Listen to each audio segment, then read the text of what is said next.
Ready to bring your vision to life? At Small Rig, every idea, design, and product is inspired by you, the creator. With our industry-first under co-design mode and the Dream Rig free customization project, we unite with global creators to turn big dreams into reality. Whether it's a cage rig or mount, Small Rig's versatile gear is built to elevate your craft. Small Rig, where your creativity meets our innovation. Go to smallrig.com.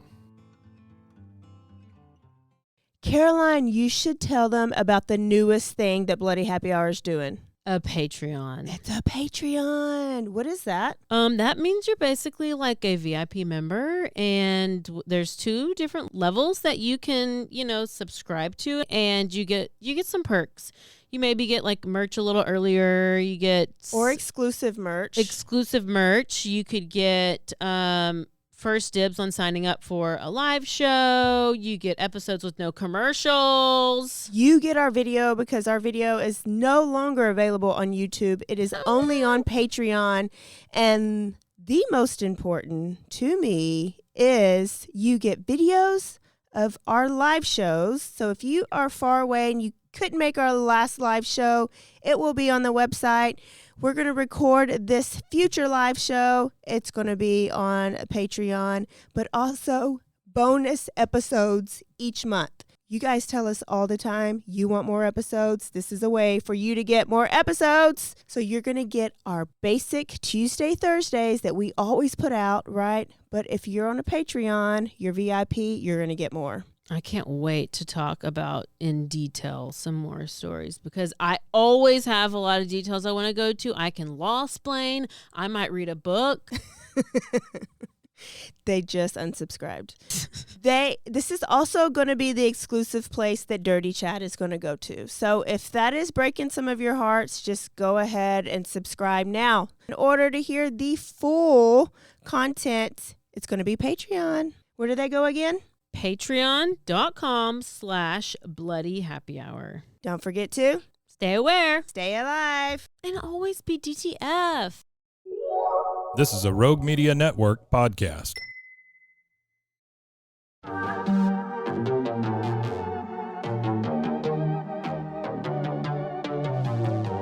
Hey y'all, I'm April. And I'm Caroline. And this is your Bloody Happy Hour. Caroline, are you ready for this? This is your newest guilty pleasure. It's the bloodiest part of your week. Did we say something about it also being happy hour? Show did. Because we about to be sipping on some murder. Bloody Happy Hour.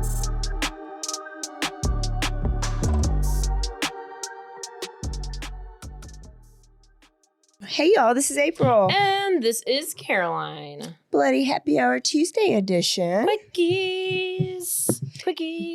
And you know what?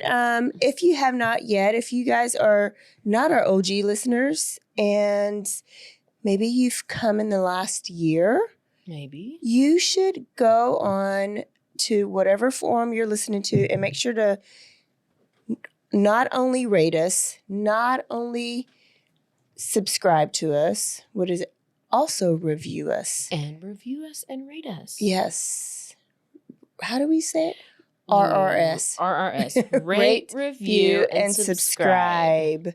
We have not looked at them in a while, but it's probably to the point where we need to look at them and we need to read some, and that just helps our podcast. And if you click, all you gotta do is click like follow, and then that way you'll get notifications when the episodes come out and release, because sometimes they're morning, sometimes they're in the afternoon. You can give us a star rating and leave us a note. If you have a specific note about a specific episode, tell us the episode.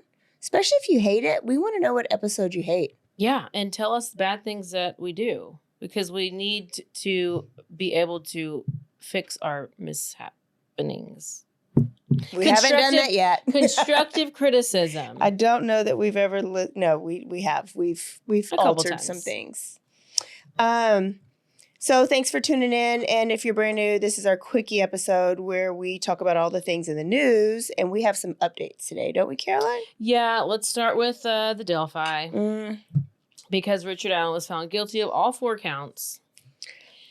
And this is a big injustice. And you were shocked, weren't you? Yes. I mean, okay, I wasn't shocked. That shadow keeps scaring me. I know. I wasn't shocked because but it was more of a disappointment. Yeah. Because I actually feel bad for the jury because there was so much information that was not let into the trial by the judge. Like people confessing to one guy confessed to his sister. One guy asked, well, if my spit's on their body, then does that mean that I'm in guilt or whatever? And she didn't let the defense have their other like third party like theory or whatever, saying whoever it could have been. I think that's an injustice. All these extra like because the way that might have been rumors that will confuse a jury. Right. But like they had in depth, like the bodies were placed. So if you're into tarot cards, no. Okay, which I mean I'm not, but if you're into tarot, like there's these 2 tarot cards. One is the Hanged Man. Okay, and it's a person hanging upside down by their foot or whatever from the tree, and like they're positioned in a certain way. In this, is that how their bodies were? Okay, yes. So it's the Hanged Man is one of the cards that one of the girls' bodies looked like. So the way that they were found is the blood, because they slit her throat. The blood was running like up her face. So you would have to be like upside down, hanging upside down. That's how their body would have been draining your blood that way. She wasn't actually hanging, but she was in the position of the hanging tarot card. The blood was in the same way, flowing in the same way that it would have been, and it's basically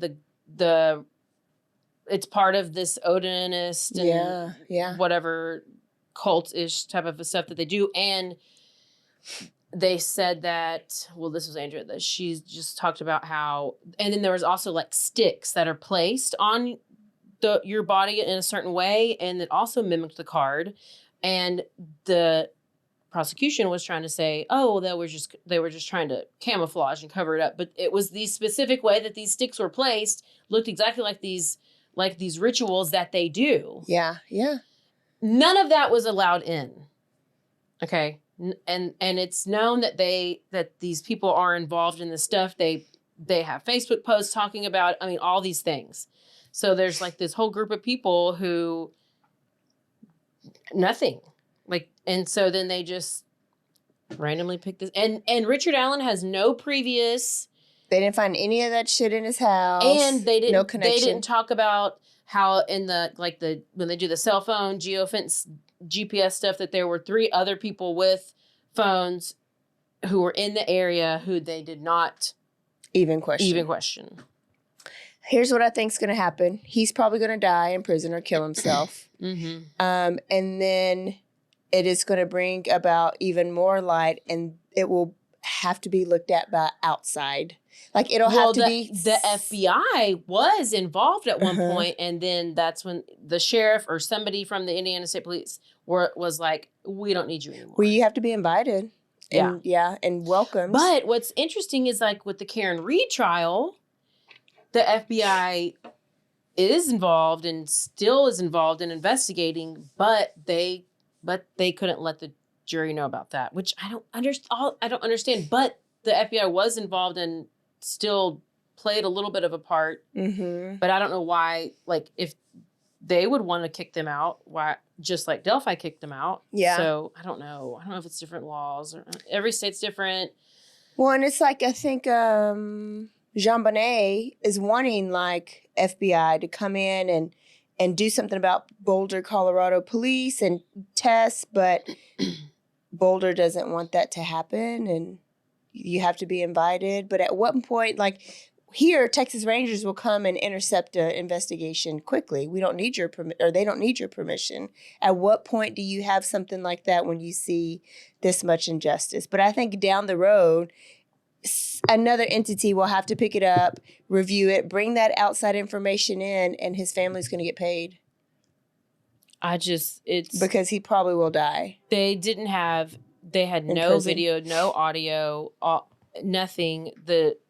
I don't know. It's when you got to hide so much of it, it just makes it extra shady.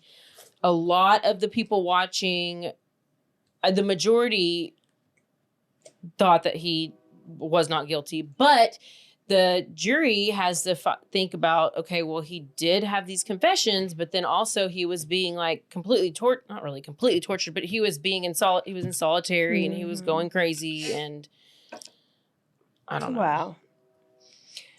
So he's guilty, and he gets sentenced, I think, December 20th, and well, he'll be in jail until then, which is better than where he's been, which he's been in prison this whole time. Maybe they'll put him in like a institution type thing.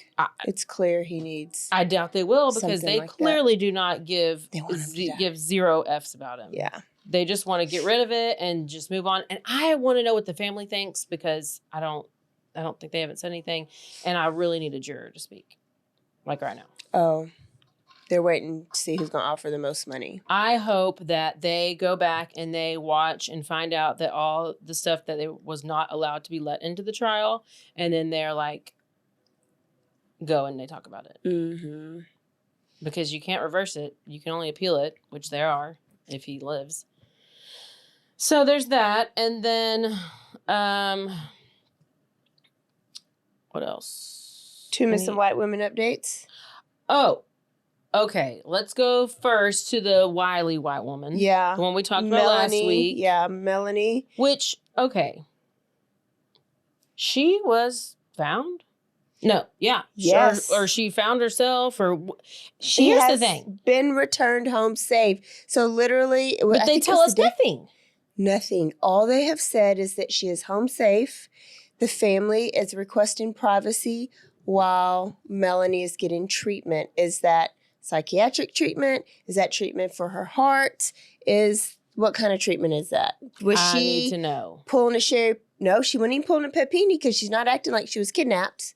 Was she having a rendezvous with a side piece? Was she that depressed, which her husband did say that she was, where she just wanted to, was it like a suicide type thing? And women will a lot of times not commit suicide in the family home because they don't want to ruin the family home for the family. They'll go and do it elsewhere. A lot of times, not every time. So is that it? Is that why she's getting treatment? We have nothing. I'm like, you gotta give us a little bit of closure. Yeah. And I think she was gone a total of 4 or 5 days, maybe 4 days. So where were you at this 4 days? Where was she? Where did they find her? Did she come back? I need to know. She had some guilt. So developing, I guess. Developing. Let me really quickly talk about the guy who tried to fake his death, and then we'll go to the big one. Oh, but you know what? It's a success story. Like, we're not happy with it. I'm talking about Melanie. Yeah. She's not dead. Her husband didn't kill her. That's true. That's true. Where we went. Yeah, so it's a success story. That is a success story. If she's dealing with some depression, she can get help for that. And yeah, that's facts. Maybe she'll talk about it later on. So yay, one success story. So I feel like we maybe contributed in helping find her or make her. Maybe we did. She probably is a listener, and you know what? She probably is a listener, and she was like, "Oh my gosh, they're talking about me. I have to come back." She's probably like, "I don't want my husband to get ridiculed because everybody's gonna think that he killed me.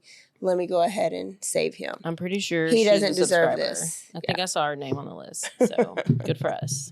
Well, we're glad you're back safe, and we kind of just want to know like what kind of happened. Yeah, send us an email. Then we have Ryan Borgwart. Ryan, what'd you do? Ryan, well, he is a Wisconsinite.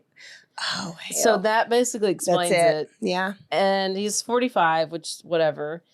Father of 3. And he decided that he was going to fake his own death and flee to Europe.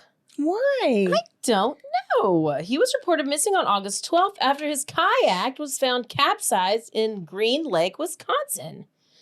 And there was this massive search effort that was conducted. Law enforcement volunteers, no signs of him were found. In October, digital forensic analysis of his computer revealed some suspicious activity. Oh, yes. Okay, what was including replacing his laptop's hard drive, clearing browser history on the day he went missing, taking photos of his passport, moving money to a foreign bank, changing his email address. Listen, all normal stuff. Communication with a talking woman about? from Uzbekistan. That was really a fat, redhead, freckle face guy that's gut so Yes. big he can't even see his penis. An incel. And purchasing airline cards and taking out a $300,000 life insurance policy in January. Oh, well, okay. You know what? He wanted to was make trying sure to his set the family up up. for success. So, Are we okay. doing an episode of success stories? What a gentleman he was. I mean, actually, he was like, I'm not leaving them hanging. My kids, they're going to be dealing with some sadness and depression. Let me go ahead and leave them with $300,000. Let me go ahead. So these findings led investigators to believe that his disappearance was staged and that he may be alive in Europe. And so they are currently working to determine if a crime was committed or if anyone else assisted him in his alleged deception. So as far as I know, they're continuing this investigation, and everybody's urging him to contact the police or his own family. So he's still in Uzbekistan. As far as I know, It's been months. So it's been months? his family, it says a man was missing for months. Investigators said he faked his death. Oh, August 12th. That has been months. I read right over it. His wife thought he was dead for months. His kids thought he Did was she dead get his insurance for policy? months. She pay, do you have to pay that back? Well, I mean, I don't know. Did she get it because she thought he was dead? Was he declared dead? Mr. After 54 days of searching for Bargwart. his body. You know what? They might have not have declared him dead. So then she probably didn't get it. Why not get it? Because they Okay. found evidence that pointed to something different. So she probably didn't get it. They probably lost their house and because they needed his money. I cannot. Listen, what a chicken shit. Well, But he you know really what? wanted to go to Uzbekistan or It's Uzbekistan or Uzbekistan. It is a success story because he didn't kill his wife and kids to go to There you go. Uzbekistan. You know what? I Two agree. success stories. He could have went the route of Chris Watts, and he did not. He did not. He just So, said, "I'm gonna fake my own death, keep them." So there you go. he was a little bit more creative. That's so another option, and I think that more people should do that. let's because these stories are a little bit better to talk about than the Chris Watts and the other. And Family Annihilator then stories. we have the Suzanne Simpson. Come on, Suzanne. Okay, so last week we had a major update. They were charging Brad, her husband, for murder, but they had this arrest affidavit that they said it was going to be sealed for 30 days. Well, I don't know, joke's on us because that was unsealed within days. Who did And that? it's all the things. So just a little update. Brad Simpson is charged with the murder of his wife, Suzanne Clarkson Simpson, and he was seen driving with 3 large trash bags. This is all in the back of his truck. A heavy-duty trash can, so like the big ones that, you set out in the front.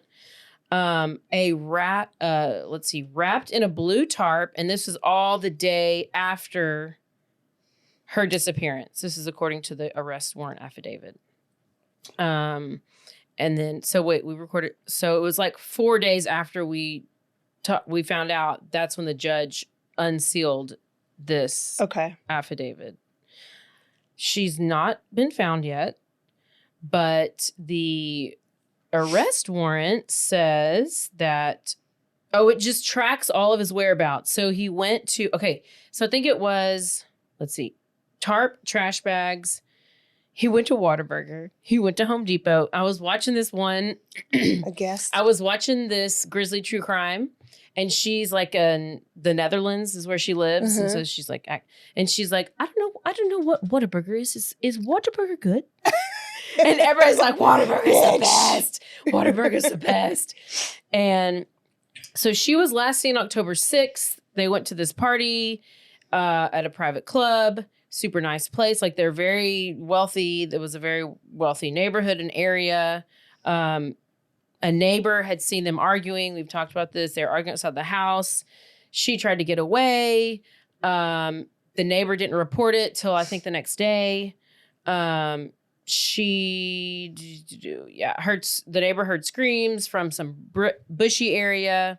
And the arrest warrant says that around 7:53 on October 7th, that what the neighbor saw them fighting, and then he had gone and dropped off his 5-year-old to school, and that's where on some of the surveillance cameras they saw the stuff in the back of his truck. That's when he then around 9:15 decided he got hungry because he probably dropped the kid off and then finished doing whatever he needed to do with the stuff that was in the back of his truck. Well, and he was probably up all night murdering and trying to figure it out. Exactly. So he needed a taquito and a breakfast on a bun. Yeah, and maybe a number one with mustard and cheese only and All of Sprite, it. all the things, because Maybe he didn't want breakfast at 9 a.m. Maybe he wanted a burger. Sometimes I do that.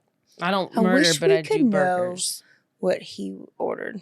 That's I an bet important we part can of the find out. investigation. I bet we can find out. So Whataburger, also surveillance cameras, they saw in the bed of his truck, there were 3 white trash bags, a heavy-duty trash can, an ice chest, and a large bulky item wrapped and secured in a blue tarp. What's in the ice chest? Mm-hmm. A metal firewood rack was placed on top of the blue tarp, quote, in a manner to conceal and weigh the tarp down. Geolocation shows that Brad Simpson was then at a Home Depot in Bernie at 9:53. What'd you buy, Brad? Where video surveillance purchased 2 bags of cement, a construction bucket with a lid, and a box of 32-ounce heavy-duty trash bags, 1 bottle of Clorox disinfectant spray, and insect repellent. He's in the woods. Sir, what not to do when you're gonna murder somebody? Never go to Home Depot. It's or never Walmart.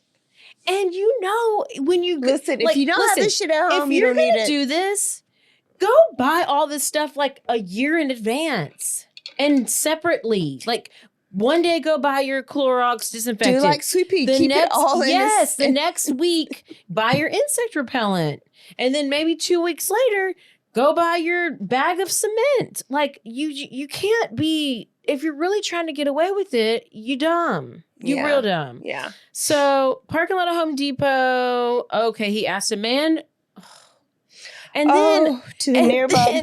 tell him.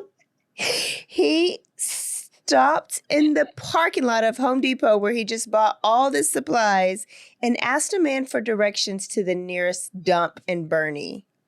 Sir, I'm gonna need you to go ahead and know where the dump is. And then after he left the phone, he intentionally put his phone on lockdown or do not disturb airplane mode. Maybe No. This is a whole new thing. This lockdown mode. It's not airplane mode.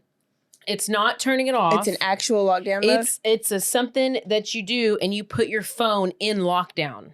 Wow. And it doesn't. You can't access certain apps. It doesn't track your location.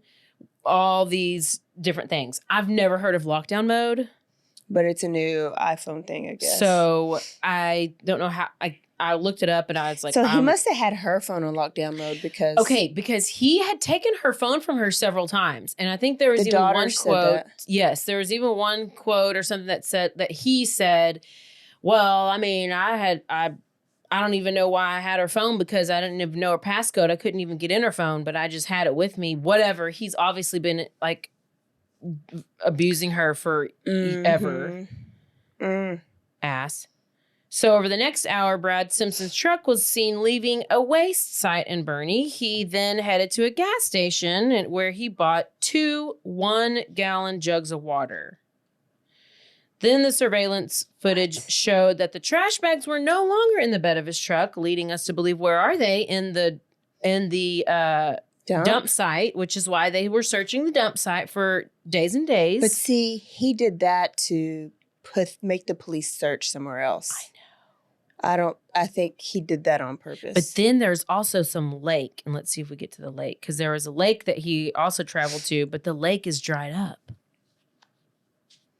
Allegedly. Okay, so surveillance, the trash bags are no longer there, but he still had the blue tarp, the firewood rack, and the trash can at 11:15 a.m. He had also changed his shoes from sandals to cowboy boots. Work boots. You ain't in a rodeo, sir. No. He leaves the gas station. Now he's headed to Bernie and Kendall County to Bandera County, whatever. Around 1:41 p.m., a license plate reader saw his truck headed back to Kendall County. At this time, the blue tarp was no longer visible in the bed of... So I'm like, they have like every single step he took on surveillance. Just don't commit murder because there's cameras everywhere. You're always being followed. Always.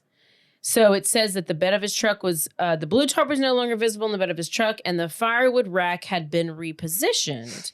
So then after he's had his whole long day, he's gone to Whataburger, he's gone to Home Depot, he's gone to the dump site, he's gone to the gas station. He's got to be exhausted, but guess what? He got to pick up his kid from school. It's 3:30. It's 3:30. He's picking up the kid from school, and now the surveillance camera once again shows, and now it's showing the bed of his truck did not contain the firewood rack.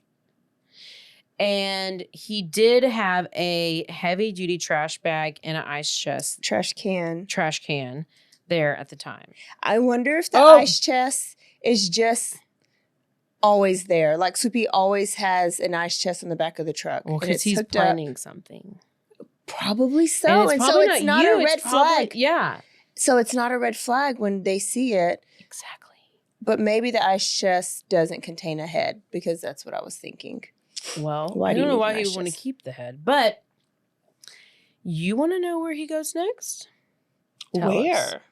Oh, to the car wash at with his kids in the car. It was what, the bubble bath. I think it's called the bubble bath. He goes straight to the bubble bath. He went to a car wash and he cleaned the inside of his truck. I mean, maybe it was dirty. The video showed dried cement splashes near the rear passenger compartment and bed.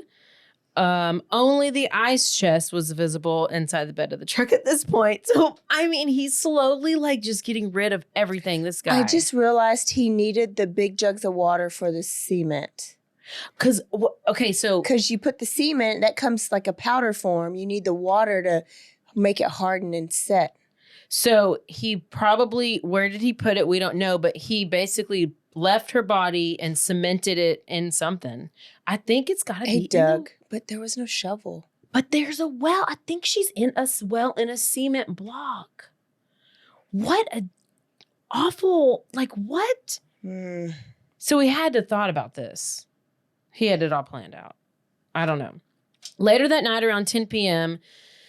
is when she was reported missing by her friend. Or by a friend. Minutes later, Simpson... Oh, and then after she was reported missing by the friend, that's when Brad decided he was going to call the police. It was like saying he hasn't seen his wife all day. So he did not report her. Okay. This is the neighbor, I believe, this is the neighbor who heard the screams from the day before. Mm-hmm. And then maybe when they found out, okay, she's not been seen. And so I guess I need to call the police. This is why when I was watching Grizzly True Crime, she's like, if you see something, say something, do it immediately, because the person waited a little bit longer, like the day. But I mean, sometimes I don't know, I get nervous calling because then I'm like, did they think that I did it? Wow. Texas Rangers searched his vehicle on October 10th. They found stains from his vehicle that tested positive for blood, which ended up belonging to him. Oh, wait, hold on. When he reported his wife missing, he didn't actually talk to the police. He left a voicemail. So you're not even concerned enough to talk to a real live person. You're just like, let me leave a voicemail on this answering machine that they will never check. Oh, hey, I think my wife's missing, but just call me back when you get a chance. Or never. Yeah. Bye. Thanks. Bye. Sir. Voicemail. And did he call like the voicemail line? Like he probably called he obviously left a voicemail. Okay. He obviously did not call 911. Because I don't know. He called the actual office number that's Yeah. probably not even in service anymore. I cannot.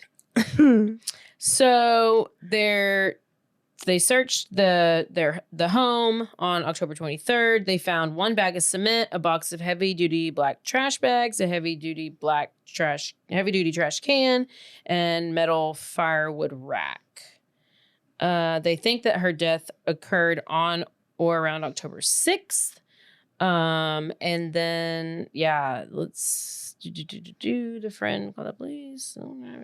They found blood in the truck they found stains that tested positive for blood. Yeah, it was his blood. But it was his. According to the affidavit, Brad claimed that his wife lost her cell phone while at HEB.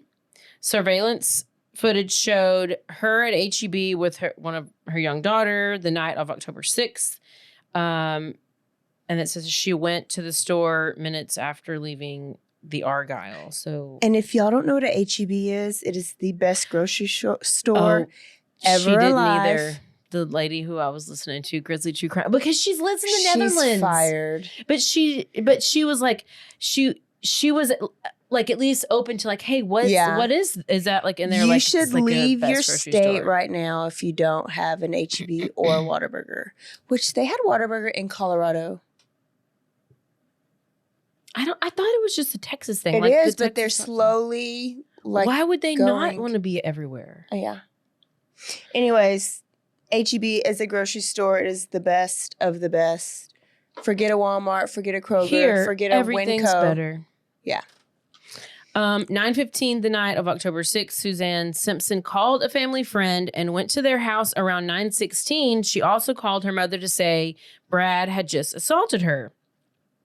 So they believe that her cell phone was suspended at the request, they learned that her cell phone was suspended at the request of the subscriber around 9:16 p.m. that night, contradicting Brad Simpson's initial statements that she lost her phone at HEB. Wow. The warrant for his arrest was issued on the 8th. He was arrested the following day on charges of family violence and unlawful restraint. Because I was like, what did they arrest him on? Because you couldn't arrest him on murder charges because you didn't have enough evidence. So they arrested him on the violence, family violence, and holding her against her will, which is basically what the neighbor said. Friend/neighbor. Quote, he did not appear surprised at the time of his arrest. They noticed that he had some lacerations and bruises on his arms and hands. He appeared unconcerned and showed little emotion. Let's see. On October 9th, the Texas Rangers executed a search warrant at the home, located a burn site where a burnt laptop and multiple cell phones belonging to Brad Simpson were found. Sir. Where was this? Where was the laptop? Look at the bolded laptop, cell phones found in burn pit. And they're at their house. Oh. I mean, they have a huge house. So I'm sure there's Okay. some land, but they said like as the Texas Rangers were searching, In a burn pit, he burned his own shit. he Okay. burned his own shit in a pit. What's on there? 2 notes recovered from one of his cell phones were titled, quote, "The Next Life" and "Last Will and Testament." The notes included apologies for physically assaulting his wife in August 2023 and again on October 6th. Is that what she went missing? Mm-hmm. Texas Rangers interviewed Suzanne Simpson's personal banker on October 23rd. The banker said that she made an outcry of domestic violence in August. She added that her husband would also commonly take her cell phone away. I think I even remember hearing the kids talking about how they knew where he would put her phone when it was taken away from her. So like this has been going on for a while. She told the banker, yeah. If she went missing, to look for her in a lake. So he's been threatening her. He had this planned. He told her exactly how he was going to kill her, probably a ton of times. And then he went through with it. One friend told authorities that Suzanne Simpson knew her husband, tracked her location, and she knew him to be extremely jealous. After an incident in September 2023, Brad sent a text to a friend that said, "I still feel bad about tonight. I never should have grabbed her phone and drove off, but she was so protective of it." Oh. Oh, heaven forbid.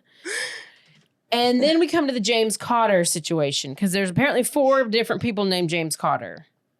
That in this story? Remember how that's where that's the guy who had the gun was in the wall? Uh-huh. Yes, because there was a James Cotter who called in to Grizzly True Crime. It's not the same James Cotter. Okay. So James Cotter, a longtime business partner name. of Brad Simpson, was named in the affidavit. He was arrested October 22nd and charged with tampering with evidence with the intent to impair an investigation and possession of prohibited weapons. So the day before Brad's arrest, Brad texted Cotter and said, if you're in Bandera, can you haul ass and meet me at your house? I don't have much time. Cotter replied, I'll be there in 40 minutes. Brad Simpson replied, okay, make sure and leave all that shit in the pump house. Wait. Okay, make sure and leave all that shit into the pump house, especially the gun. Cotter, get over here. I won't tell anyone. Cotter, you're my brother. 65-year-old Cotter made bond for his 2 felony charges related to the disappearance of Suzanne. Blah, blah, blah, blah, blah. The amount was reduced to this and this and this. Under bond conditions, he cannot have contact with Brad Simpson or have possession of a firearm. He's also fitted with a GPS monitor. He's accused of entering Brad Simpson's gunroom on October 8th at his urging, removing an AK-47 that was illegally modified and hiding it in his own home. The firearm, which the feds said was modified into a machine gun, was not properly registered. Damn, was he a Christian? Maybe. So, on October 29th, Brad Simpson told a family court that his wife was probably in Austin with her friends. Yeah. Because that was her happy place. He made comments while appearing via Zoom for a CPS hearing in Bexar County that what? Oh, so he was on I don't know what that's about. He made the comments while so he was on a Zoom call for a CPS hearing. Probably because mom is missing. Well, okay, but Dad's this was in jail. okay. Yes, where are the kids gonna go? Yeah, that's when on this Zoom call is whenever he told the court that she was probably in Austin because that was her happy place. This was this statement that he made to the court was a week before he was charged with murder. Got it. The comments. Okay. Then he was told by his attorney to stop talking. And he answered no more questions. The custody proceedings are sealed, which is standard in family court hearings involving minors. The judge was considering whether any charges should be made to the custody of Simpson's 2 youngest children. A hearing in misdemeanor court scheduled for Simpson on Wednesday has been rescheduled for next month. Misdemeanor court? I don't really know what that means. Maybe it's just from the first initial charges, like the domestics. Yeah. But all that is to say, they left nothing for court that for a trial. But think about it. When we got the Brian Koberger's affidavit, it was like full of things, and that's just when you thought like what was left. And now I don't even know what's happened in that case. But he obviously did it. I mean, yes. And he put the body in cement and put her even dropped it to a bottom of the lake, or I think it's maybe in a well, but I don't know why they're not talking about a well. If this bitch is not in a well, I'm gonna be pissed. I don't mean that to be offensive. I'm just saying. But why did you think a well again? Just because he works in the oil or because that's what my friend told me, that he was in the well. He does stuff with wells, and that's her theory, and I agreed with her theory, and she's basically all you gotta do is hear detective. it one time. Yes, and I'm convinced. You're probably right. There's no telling. So this poor family, oh and these my kids. Gosh, and these kids, and but there's an older kid because she's the one that's been I know. advocating I think for there's her mom, 3 like or 4 kids, but they keep marriage, talking maybe. about the 5-year-old, but they keep talking about 5-year-old because that's where he dropped the kid off at school. So I'm thinking the other ones are old enough to where they either rode the bus or they maybe the oldest drove the other younger. I don't know how old they are. She was about to leave him, and that's when they can't handle it. I know. I'm like, just They bad. can't handle it. So do you think he chopped her up? Or just like shot her? I think he just shot her, then had the body, and then maybe he strangled her. But why would he need to hide the gun? He had to have strangled her because the neighbor saw him trying to restrain her and then went down to the ground. So he for sure, because there's no gunshot, but then why does he need that friend? Because it's an illegal gun. He couldn't burn it in the burn pit? No, that is not going to burn. Mm. Oh, Suzanne. Poor Suzanne. That poor mama. And those kids. I always hate it because like now you're just left. You're an orphan. You don't want to go with your crazy aunt. Maybe Suzanne's sister Oh, with the tiger and the. Don't go to Aunt so and so. Don't go to Aunt Don't ever Sissy. go to the crazy aunt. You don't like crazy aunt. Oh man, we laugh about things to get us through this. Oh, you know this by now. If you're new and you don't know this is how it has to be. Yeah, and we can start our relationship. We can start our relationship, and this is just how it's going to be, and it's fine. Yeah. Woo, okay. Well, that was some good updates, and we'll see y'all Thursday. Don't forget to Stay aware, stay alive, and always be DTF. Goodbye. Goodbye.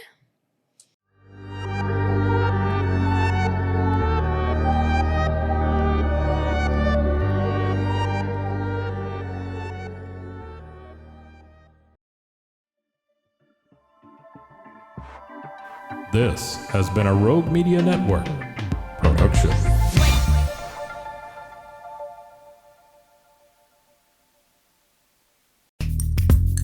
Are you a podcaster? Let's talk podcast hosting. Are you tired of your current podcast host? Need real support in a community that gets it? At Rogue Media Network, we offer top-tier podcast hosting services to help you thrive. From hosting and distribution to dedicated support, we've got you covered. Starting as low as $25 a month. Join our community of passionate podcasters today. Contact us at hello@roguemedianetwork.com.